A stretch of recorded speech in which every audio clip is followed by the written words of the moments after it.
Le podcast Athlète Entrepreneur, animé par Amélie Delebel, vous relate les différents parcours inspirants d'anciens sportifs ou sportifs actuels de haut niveau de différentes disciplines qui se sont tournés par la suite ou sont actuellement dans le milieu entrepreneurial. Des entrevues et reportages qui sauront vous motiver à atteindre votre plein potentiel. Le podcast Athlète Entrepreneur, des cheminements à découvrir.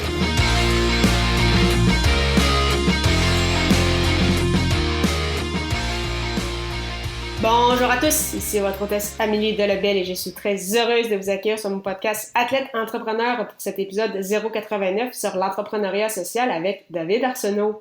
Athlète Entrepreneur est un podcast qui a pour but de motiver les athlètes ou anciens athlètes qui souhaitent se lancer en affaires. Avant de vous parler de mon invité du jour, je voulais vous inciter à rejoindre le seul groupe Facebook d'athlètes entrepreneurs de la francophonie. Ce que vous y retrouverez, une belle communauté d'échanges, de partage et de conseils pour aider votre entreprise à passer au prochain niveau. Pour ce faire, simplement aller au amidelebel.com/groupe et répondre à 3 petites questions. Au plaisir de vous accueillir. Pour cette émission, j'ai le plaisir de discuter avec David Arsenault, un ancien champion de taekwondo qui compte déjà plusieurs gros projets. Le Québécois a entre autres fondé Pain Station pour entraîner des athlètes de haut niveau et Igorus qui s'adresse aux gens travaillant dans le milieu corporatif. Depuis les dernières années, c'est sa fondation Champion pour la vie qui l'occupe. Il s'agit d'un organisme de bienfaisance dédié à aider les enfants, par le biais de leur famille, école et communauté, à développer leur littératie physique. La fondation offre aux enfants, dès les premières années de leur développement, les moyens d'acquérir les habiletés motrices fondamentales afin qu'ils aient les outils nécessaires pour jouer et être actifs tout au long de leur vie. Cette fondation a d'ailleurs signé un partenariat en 2017 avec la Fondation des Canadiens pour l'enfance pour ainsi aider un maximum de jeunes enfants. Sans plus attendre, je vous laisse à cette entrevue. Bonne écoute! Alors, je suis actuellement avec mon invité du jour, David Arsenault. Salut David, comment ça va? Bonjour Émilie, merci pour m'inviter sur ton podcast. Merci à toi d'avoir accepté. Est-ce que tu pourrais nous expliquer un peu ton parcours dans le monde du taekwondo et qu'est-ce qui t'a attiré vers ce sport qui est quand même encore méconnu au Québec? Oui, avec plaisir. J'ai commencé à l'âge de 13-14 ans. Après avoir fait le hockey, le baseball, le soccer, je suis né à Dorval et puis sur l'île de Montréal et j'ai grandi avec 2 frères plus vieux que moi, 7 ans et 5 ans de plus vieux. Et puis eux autres, c'était des très bons athlètes. Et donc, j'ai suivi dans leurs pas, mais j'étais toujours un petit peu différent. Je voulais me différencier un peu d'eux. Et rendu au secondaire, je faisais beaucoup de sports individuels, donc la gymnastique, le badminton, l'athlétisme, les sports collectifs aussi, le basket et le rugby et tout ça. Mais un des amis de mon frère qui vivait sur notre rue faisait le taekwondo, il était ceinture noire. Et il a dit « Ah, viens donc essayer ». Donc, j'ai commencé, j'ai essayé et puis j'ai eu tout de suite une sensation que c'était le sport pour moi ou une activité que vraiment je me défoulais là-dedans. Et puis, c'est quelque chose, la communauté, j'ai adoré. C'était axé sur la performance individuelle et personnelle et pas juste physique, mais spirituelle et mentale aussi. Et puis, c'est quelque chose qui m'attirait beaucoup. Je savais qu'à force de travailler fort, moi-même, je pouvais m'améliorer rapidement. Et donc, c'est ça. J'ai eu mes débuts comme assez jeune ado. Puis, j'ai pas... ça fait plus que 36 ans que je fais le taekwondo maintenant. Puis par la suite, c'est ça, donc tu as commencé au début du secondaire, puis quel a été ton parcours jusqu'à l'équipe nationale? Ah oui, ça a été un long parcours. J'aimerais dire que, tu sais, j'ai été champion national pour beaucoup d'années, mais non, dans le fond, j'ai eu ma ceinture noire à l'âge de 18 ans. Et puis, à l'âge de 16 ans, j'ai vu un championnat canadien à Ottawa. Et puis, c'est une qualification pour les Jeux olympiques. Le sport de taekwondo est en sport de démonstration à Séoul. Et j'ai dit, c'est là où je veux aller. C'est vraiment la première fois que j'ai rêvé, j'ai ambitionné d'aller à ce niveau-là. Et puis, après ma ceinture noire, j'ai commencé à compétitionner dans les championnats provinciaux. Il y avait des qualificatifs toutes les années et à partir de 89, j'ai fait les championnats canadiens. Mais c'est juste en 2000 que j'ai réussi à être champion canadien. Donc, j'ai bossé d'année en année. Et étant de l'ouest de l'île, il n'y avait pas beaucoup de personnes qui s'entraînaient à ce niveau-là. Donc, il fallait souvent que j'aille en ville et en autobus et en métro. J'allais au collège, au cégep, puis ça me prenait entre 1h30, 1h45 juste à me rendre. Et puis, j'étais déjà pas mal dévoué, pas mal discipliné moi-même. Je me levais à 5h30 le matin, je courais, je faisais des étirements, j'allais à l'école, je m'entraînais sur l'heure du midi. Puis là, je partais de l'école pour aller m'entraîner au centre-ville chez le maître Chung Lee avec le maître puis les coéquipiers. Et puis, c'était tout un autre niveau. J'avais un club ici, dans l'Ouest, super belle communauté, à West Island Taekwondo. Et puis, il y avait j'avais du sport, mais quand même, il fallait que je me débrouille toute seule. Puis, j'étais le petit nouveau qui arrivait avec plein de champions en ville, puis on se faisait taper pas mal souvent comme jeune pour essayer de se prouver et se démarquer, se faire reconnaître par les coachs là-bas. Parce qu'il y avait vraiment, c'est pas comme aujourd'hui où il y avait des programmes de sport-études, puis il y avait des programmes de développement de l'athlète à long terme. Mais vraiment, il fallait qu'on se défoule, mais qu'on arrive là toute seule, puis qu'on fait notre place parmi les autres.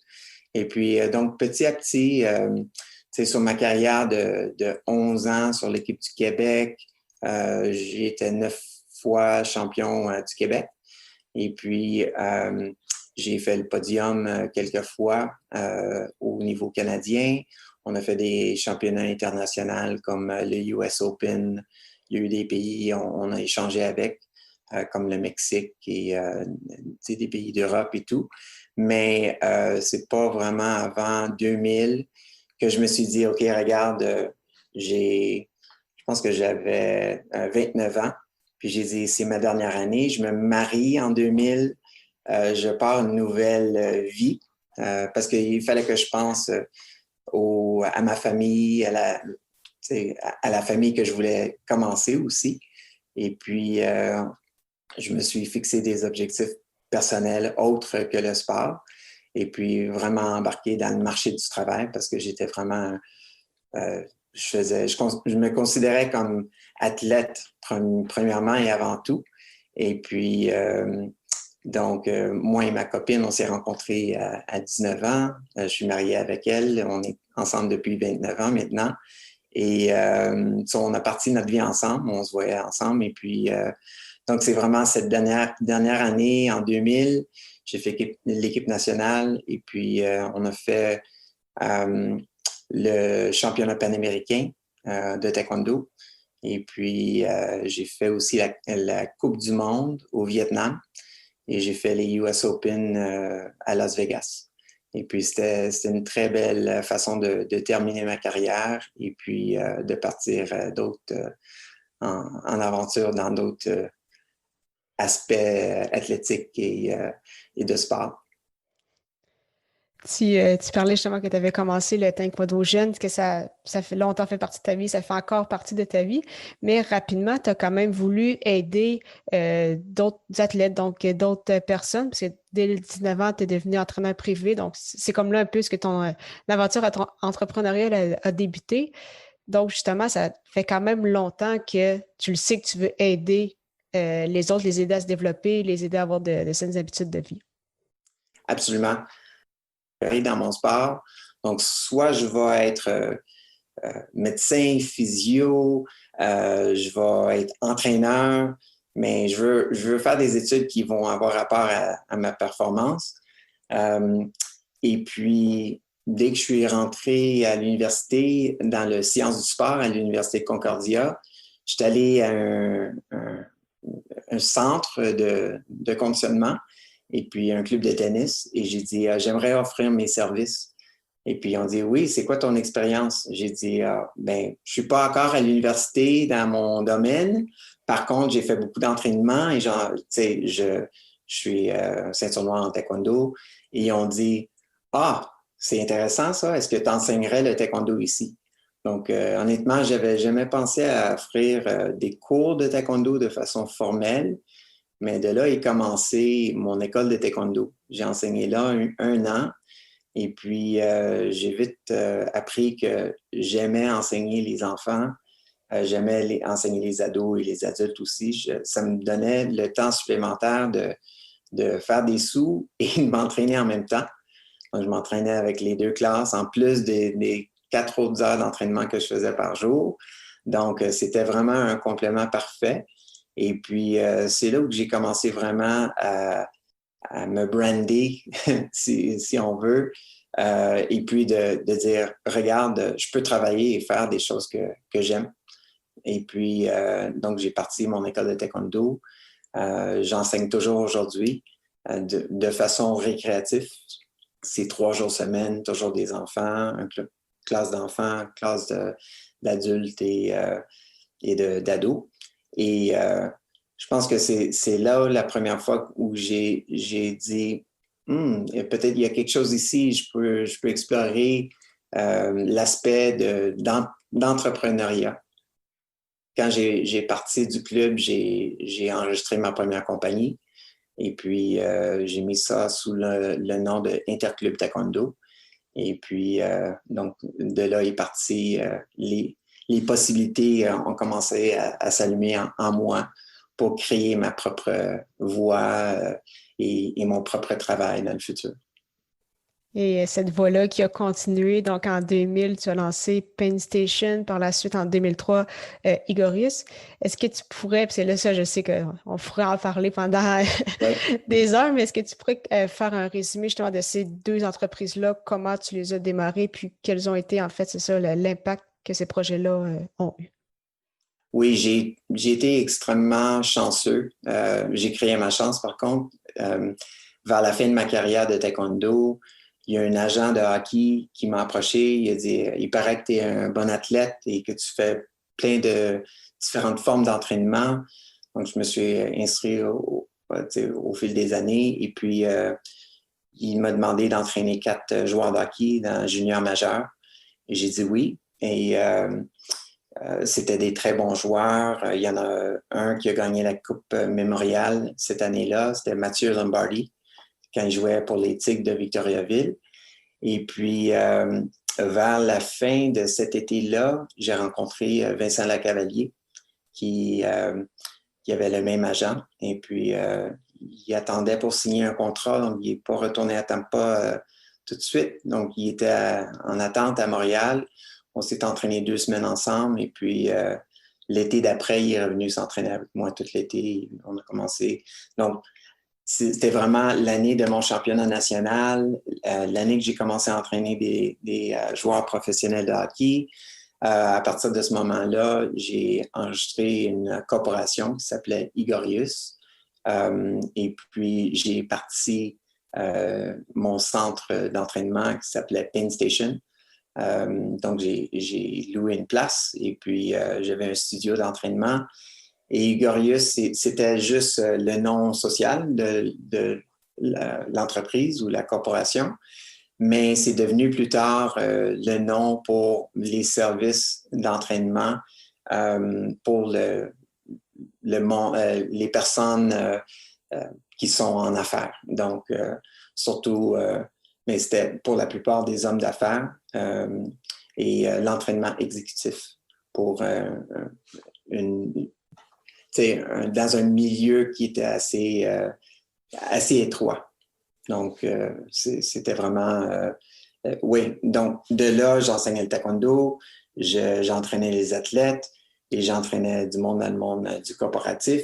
Il fallait que j'aille du staff pour m'aider parce que la plus grosse été, on avait à peu près une 50aine de joueurs de hockey qui s'entraînaient dans un espace de 1200 pieds carrés. Et puis, on roulait de 7 heures le matin à 6 heures le soir.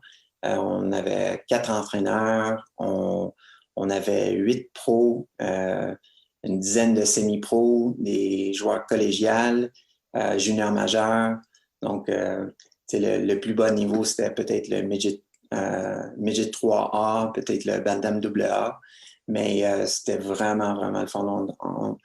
Avant que CrossFit devienne populaire, avant que les petits studios d'entraînement étaient vraiment démarrés dans l'industrie d'entraînement, on entraînait déjà des petits groupes de 4 à 6 ou des individus ou des groupes de 2 personnes. Puis on s'occupait de A à Z de leur entraînement. C'était reconditionnement de blessures, c'était la préparation physique pour leur saison de hockey qui comprenait l'endurance, la musculation pour soit devenir plus gros, plus fort, plus vite, la pliométrie, l'haltérophilie, l'athlétisme. On faisait même du combat au milieu de la semaine. On leur montrait comment se défendre. On ne voulait pas former des goons, des personnes qui se battent, mais on voulait vraiment qu'ils apprennent, qu'ils aient ce sens de la façon qu'on entraînait, c'était surtout le corps, l'esprit et le mental. Donc, on a fait quelque chose de très spécial avec Pain Station. Et puis, on a vu des très beaux moments aussi pendant ce parcours-là. Donc, c'est ça, cette aventure-là qui a quand même duré pendant une dizaine d'années. Même chose pour Igorius. Mais depuis les dernières années, là, ce qui prend de ton temps, donc là où ce que tu concentres tes énergies, c'est la Fondation Champion pour la vie.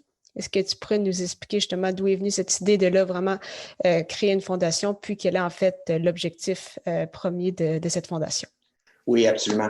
Petite histoire avant de sauter parce que j'ai commencé à entraîner Mathieu Lombardi à le début de sa carrière. J'ai fini avec lui à la fin de sa carrière. C'était mon dernier client. Et puis, entre-temps, l'entraînement corporatif me demandait de voyager partout dans le monde. Et puis, on a commencé notre famille. Mes enfants avaient 2-3 ans. J'étais beaucoup à l'extérieur. Aussi, en 2006, j'ai perdu mon frère au cancer. Il avait 38 ans avec 3 jeunes enfants, 9, 6 et 3, Mathieu, Marie-Ève et Laurie.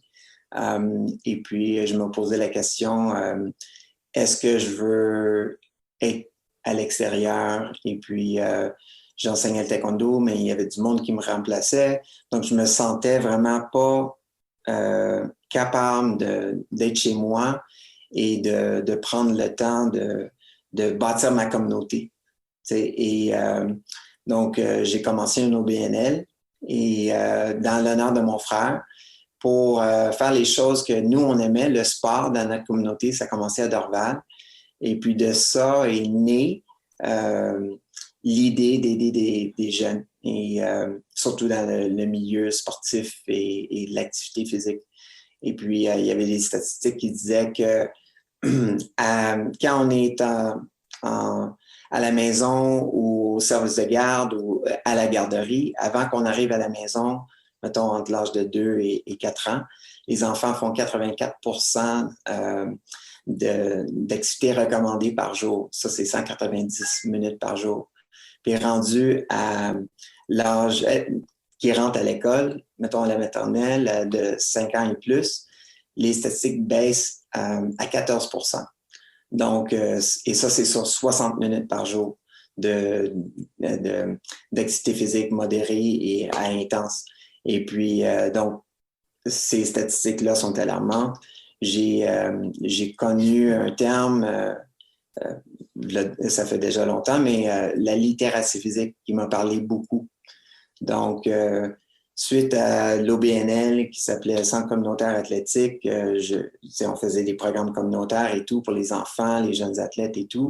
J'ai rencontré un ami de mon frère, Jean Carrière, de notre enfance, qui est avocat, qui a dit « Ah, j'aimerais t'aider avec tes projets philanthropiques. » Et on a pensé au concept d'aider les enfants de 5 à 8 ans via un programme de littératie physique dans les écoles partout au Québec. Et puis, ça a commencé avec un projet pilote et on l'a appelé Champion pour la vie. Et après à peu près 3 ans, on est allé de 6 à 16 à 36 écoles. Et puis, c'était vraiment un projet que j'avais sur le coin de mon pupitre. Et j'ai dit, je me vois faire ça vraiment pour longtemps.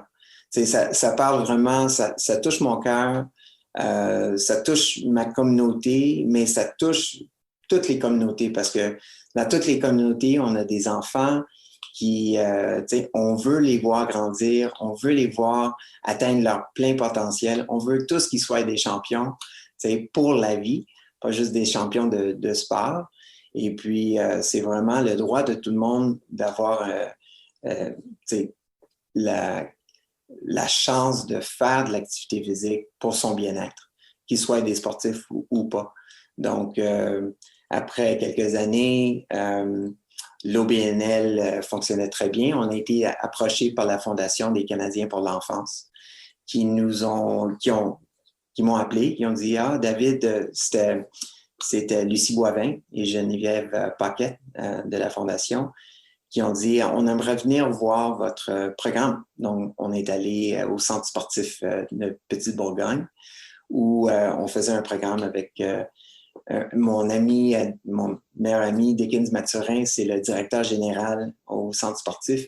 On a fait une collaboration avec le centre sportif et l'école primaire de la Petite-Bourgogne pour faire le programme au gymnase de la Petite-Bourgogne. On avait même un programme aquatique pour les jeunes. Et Geneviève et Lucie ont beaucoup aimé ce qu'ils ont vu. On s'est rencontrés plusieurs fois par la suite. Et puis, ils ont décidé de nous aider, de faire un programme phare avec le programme Champion pour la vie, et sur la condition qu'on devenait un organisme de bienfaisance. Donc, qu'on obtient nos chiffres de charité qu'on a fait. Et puis, on était en partenariat avec eux. C'est notre 5e année cette année. Donc, ça nous a permis d'aller dans plus de communautés à Montréal, mais Laval, Sherbrooke, Gatineau, un peu partout, même la baie James, la Malbaie, Québec. Donc, l'année passée, on était dans 105 écoles dans la province. Les autres, grâce à la Fondation des Canadiens, nous ont permis de prendre cette expansion-là. Donc, tout ça a demandé pas mal de travail, pas mal de créer un programme, de gérer des animateurs partout dans la province, de vraiment aller de façon pour penser à grossir et à scaler le programme. Ça a été tout un autre défi. Après ma carrière d'athlète, après après que j'utilise ma carrière comme plateforme pour partager mes connaissances athlétiques avec les athlètes, ça, c'était un tout nouveau monde. D'apprendre à gérer un budget. Maintenant, je suis le directeur exécutif. Donc, je suis le fondateur, cofondateur. Et puis, toutes les tâches de directeur exécutif, il y a pas mal de choses, surtout quand on gère une fondation. Puis, ce serait quoi tes objectifs pour les prochaines années avec ta fondation et également au point de vue personnel? Parce que là, tu disais que tu continues d'enseigner. Est-ce que tu as aussi d'autres projets par rapport à ça? Donc, savoir, c'est ça, ce que tu voyais pour l'avenir. Oui, absolument. La fondation a vraiment une grosse mission. On s'est donné... On veut avoir un impact sur la vie de 1 million d'enfants, les inspirer à bien bouger d'ici 2030. Et puis, donc, on veut faire ça, on veut que l'impact soit mesuré aussi. Donc, de développer des ressources et puis des programmes qui pourraient être faits de façon réelle dans plusieurs écoles, pas juste au Québec, c'est sûr qu'on commence ici au Québec, mais à travers le Canada aussi, de façon concrète et mesurable. C'est très important. Et puis, avec la technologie aujourd'hui, on peut se permettre à rêver un peu plus grand. Et puis, ça demande... C'est sûr qu'on a un programme où on livre un programme... où on livre un programme concret dans les écoles avec un animateur formé, suivi, supervisé. ça nous tient toujours à cœur qu'il faut vraiment qu'on livre quelque chose de qualité, mais on essaie de trouver une façon d'être capable de livrer cette même qualité-là en créant un portail. Donc, cette année, c'est notre première fois, on a un portail qui pourrait être partagé avec toutes les écoles de façon concrète. Mais on veut s'assurer que ce portail-là communique bien les programmes, que c'est bien utilisé.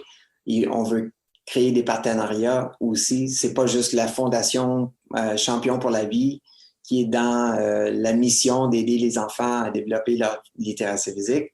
La première tâche, c'est dans les écoles, les enseignants d'éducation physique, c'est le ministère de l'Éducation, il y a beaucoup de personnes qui ont intérêt à voir à ce que les enfants développent pas juste leur littératie physique, mais leur sens de c'est quoi d'être physique et avoir des saines habitudes de vie qui vont nous porter à être le plus en santé que possible et de vraiment jouir d'une santé qui nous permet d'être productifs dans notre société. Et puis, donc, je dirais, ça, c'est une chose de faire vivre cette plateforme-là pour qu'elle ait un impact dans la société avec des partenariats avec d'autres organismes comme la Fondation des Canadiens pour l'enfance. Et puis, on développe la technologie maintenant, une application qui nous permet de partager des leçons et des histoires avec des enfants pour les inspirer à bien bouger. Et puis, donc ça, c'est tout nouveau. Et puis, pour développer une application, c'est vraiment compétitif, c'est très cher. On s'enligne avec des bons partenaires pour faire ça. Et puis, il y a beaucoup de choses à prouver avant qu'on puisse lancer une application qu'on peut dire qui a un bon succès. Mais on a fait des très grands pas dans cette direction-là et puis on continue à persévérer. C'est un peu comme ma carrière de taekwondo. C'est comme si je fais plusieurs carrières que je veux arriver à la fin, avoir une médaille d'or et puis être capable d'être fier il y a eu plusieurs étapes au long de mon aventure dans la Fondation Champion pour la vie. Et puis, oui, à part ça, je continue à enseigner le taekwondo. J'ai des ceintures noires maintenant qui sont avec l'école depuis 22, 23 ans. J'ai des enfants que j'enseignais avant. Donc, les parents amènent leurs enfants, j'enseignais ces parents-là. Il y avait aussi 2 élèves que j'ai mariés. Donc, ils m'ont demandé de leur marier. Ils se sont rencontrés au taekwondo. Et puis, donc, les choses que j'aimerais bâtir, c'est vraiment des choses à long terme, des choses qui vont aider la société le plus que possible, de façon positive. Et puis, c'est ça, je me donne tous les moyens d'être capable de faire ça avec notre équipe. On a une équipe forte à la Fondation. Et puis, notre conseil d'administration aussi est devenu plus gros récemment. Donc, on est vraiment une petite fondation qui commence à vraiment prendre plus d'ampleur. Et puis, il y a encore beaucoup de bonnes choses à venir. C'est parfait. Pour terminer cette belle entrevue, j'ai quelques petites questions en rafale pour toi. La première, c'est quelle est la chose la plus importante que le sport t'enseigne? Dans mon sport, c'est vraiment la persévérance. Au taekwondo, on a ce qu'on appelle the 5 tenets of taekwondo, les 5 principes de taekwondo. Et puis, on a le contrôle de soi. On a la persévérance, l'esprit indomitable. Donc, devant un défi qui semble impossible à relever, on y va avec courage. Donc, tous les défis que j'ai eus dans ma vie, les gros défis, ça semble être des défis comme ça. Et puis, la Fondation Champion pour la vie, ça représente ça pour moi. Et puis, À part ça, il y a la courtoisie. Donc, de faire ça en tout respect pour tout le monde. Et puis, je pense que je les ai nommés tous. Et puis, donc, je pense que c'est ça. Donc, les valeurs, c'est très important pour moi. Ce que j'ai appris dans mon sport et ce que j'applique dans ma vie, je pense que les deux, c'est la même chose. Parfait. Quel est ton plus beau souvenir sportif? Oh, il y en a beaucoup, c'est dur. Mais je dirais mon championnat canadien en 2000. Parce que c'était ma dernière année. Et puis, c'est pas un... Maintenant, on accumule des points pour représenter le pays, mais dans le temps, c'était vraiment un tournoi. Tu gagnais ce tournoi-là, tu avais une chance. Donc, je me suis entraîné fort comme toutes les années, les autres années auparavant.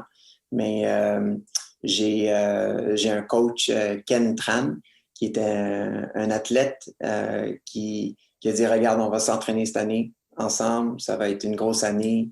Et puis, avec une petite équipe au Québec, on s'est entraîné à fond. Et puis, c'était vraiment le championnat. Mes combats étaient parfaits dans le sens que tous les défis, pendant chaque combat, j'ai su les relever. Dans mon deuxième combat, j'ai donné un coup au visage. C'était pas voulu. Le coup au visage, oui, mais les dents ont rentré dans mon talon, ma cheville. Et puis, ils m'ont fait 6 agrafes à la cheville. Et j'avais 3 autres combats à faire après ça. Donc, j'étais tapé. Mais écoute, quand on parle de focus et de détermination, je m'en suis même pas rendu compte. Le lendemain, oui.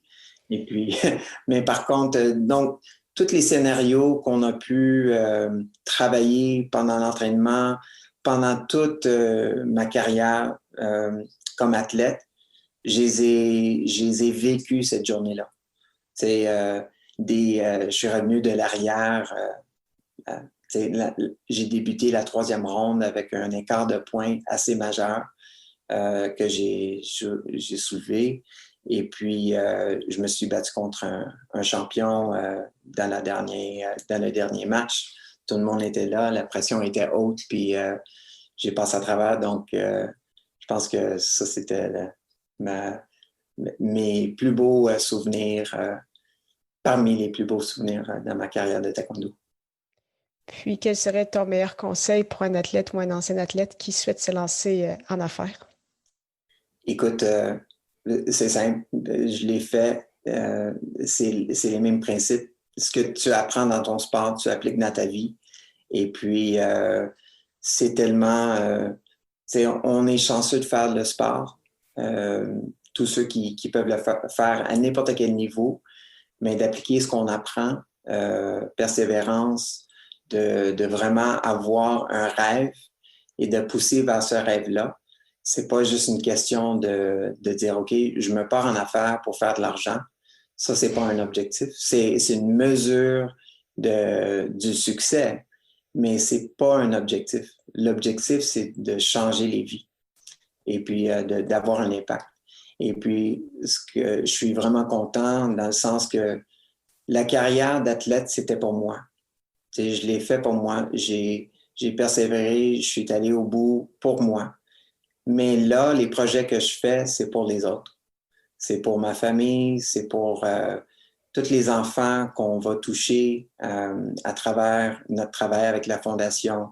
C'est pour tous les élèves de taekwondo qu'ils soient avec moi pendant une session sur 3 mois, 3 ans ou 30 ans. C'est des vies qu'on touche, puis eux autres nous touchent autant qu'on les touche.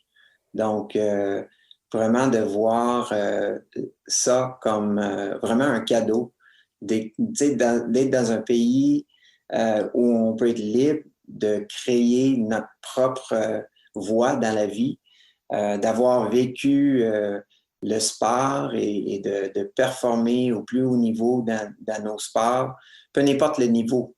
Je suis pas olympien, mais quand même, je me sens aussi... j'ai j'ai aussi l'appréciation que n'importe qui d'autre pour avoir vécu ces chances-là. Là, c'est le temps de redonner un peu. Et puis, le plus de succès que je peux avoir comme, je me nomme plutôt comme un entrepreneur social maintenant, le plus d'impact que je vais être capable de créer.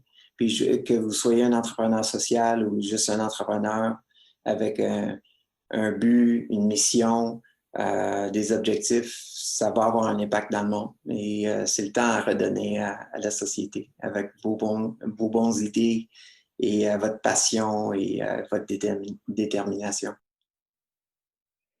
Un excellent mot de la fin, David. Mais merci beaucoup pour ton temps. C'était vraiment très apprécié, très intéressant. Ça me fait plaisir, Amélie. Merci beaucoup et bonne chance pour toi et tes auditeurs. Merci beaucoup. Merci beaucoup encore une fois à David Arsenault pour son temps et en souhaitant que vous ayez apprécié ce 89e épisode officiel d'Athlète Entrepreneur. Si c'est le cas et vous pensez qu'il pourrait aider ou inspirer une personne de votre entourage, partagez-lui.